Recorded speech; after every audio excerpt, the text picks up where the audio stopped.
สวัสดีครับผมสบายดีพี่น้องปองปายหมู่สุขุทุกคนมื้อนี้ก็มาพบมาพอกับช่อง Brazil Channel แล้วพี่น้องมื้อนี้ก็สิพาพี่น้องกินข้าวอีกแล้วพี่น้องเอ้ยกินข้าวกินมื้อนี้กินปลาจ้อมพี่น้องกินกุ้งจ้อมกับยำปลาทูพี่น้องเอ้ยนี่กับผักบัวพี่น้องหอมแดงพี่น้องเอ้ยกินกับมาพี่น้องมากินนำกันพี่น้องมากินน้ำ Brazil พี่น้องกินที่เก่าที่เดิมอีกแล้วพี่น้องเอ้ยสวัสดีเด้อพี่น้อง FC ฝั่งไทยฝั่งลาวฝั่งต่างประเทศพี่น้องครับผมมาพี่น้องมาแซ่บน้ำ Brazil พี่น้อง กินเลยได้บะนี่กินเลยได้บะนี่อยากเลยได้บะนี่อยากแห้งเลยพี่น้องนี่ปลาจอมพี่น้องเอ้ยนี่ก็ยำปลาทูพี่น้องนี่จำเละเลยนี่อื้อหือเครื่องปั๊มดังอืมอืมเอาเผ็ด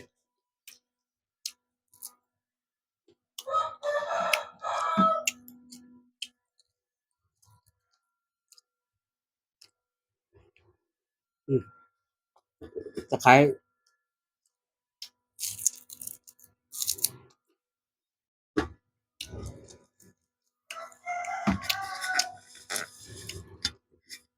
แซ่บอืมอืมขอบใจเด้อ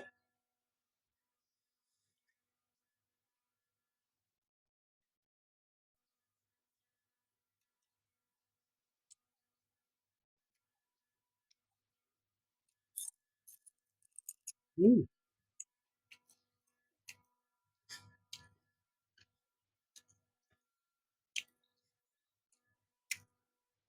อืม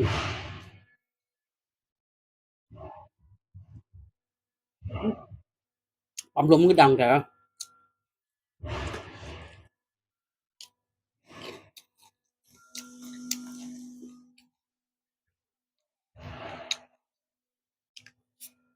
อืม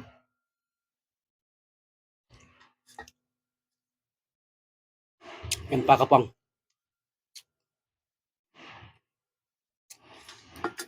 พริก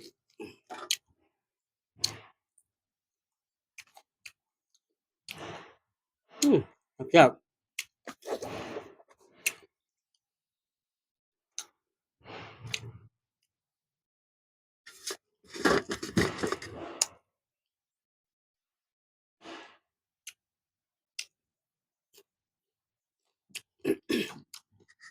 มื้อนี้ฝนตกพี่น้องไปซื้อกับข้าวบ่ได้ฝนตกแล้วกินปลาจำกินกุ้งจำกัน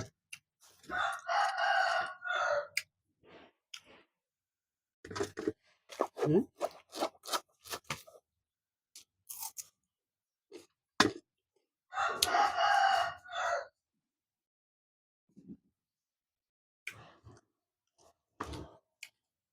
เชียงยังบ่รองเท้ากับปลากระป๋อง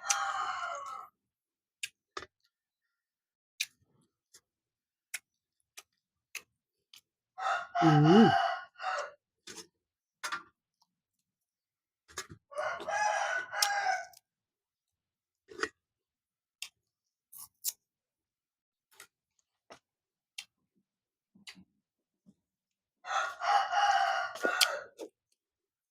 ยุงก็หลายพี่น้องเอ้ยฝนตกเล่น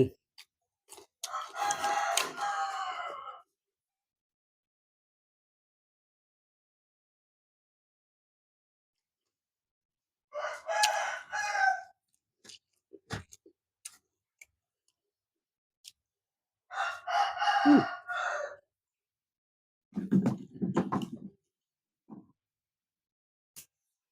ของแซ่บไม่เป็นหยังเลย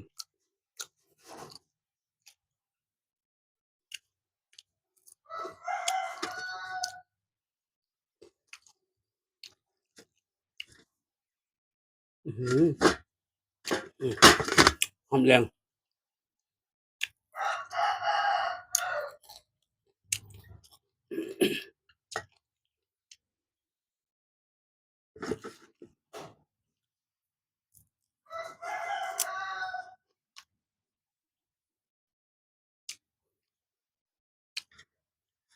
นี่นะมีปลาจอมพี่น้องเอ้ยนั่นโอ๊ตพอดีพี่น้องเอ้ยฝนก็ตกไปซื้อกับข้าวบ่ได้อืมบ่ว่าน้องบ่ติดอกน้องเนาะฮอดหน้าฝนแล้วก็ฝนตก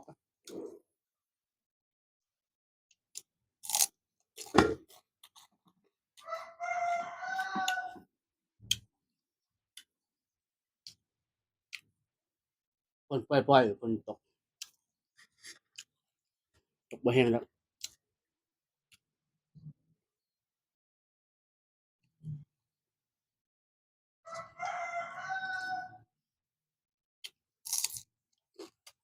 อืม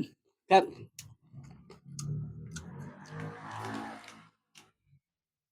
อืม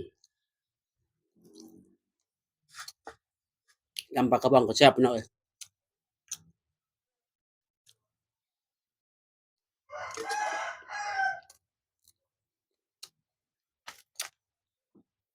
อืมข้าวหมดบัดนี้โอ๊ย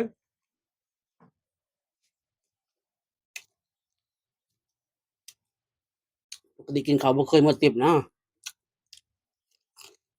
มื้อนี้กับข้าวถึกปากแล้วนี่ข้าวถึกปากหมด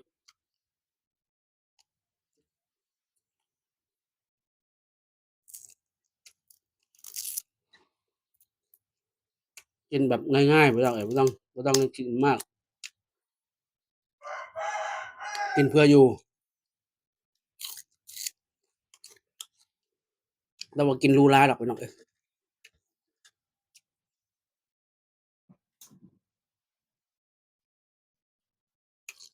กินไปก่อนกินให้มันอิ่ม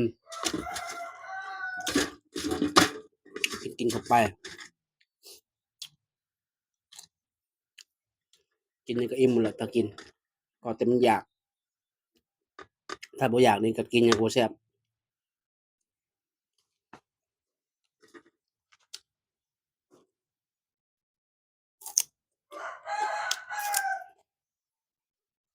อืมข้าวก็หมดบัดนี้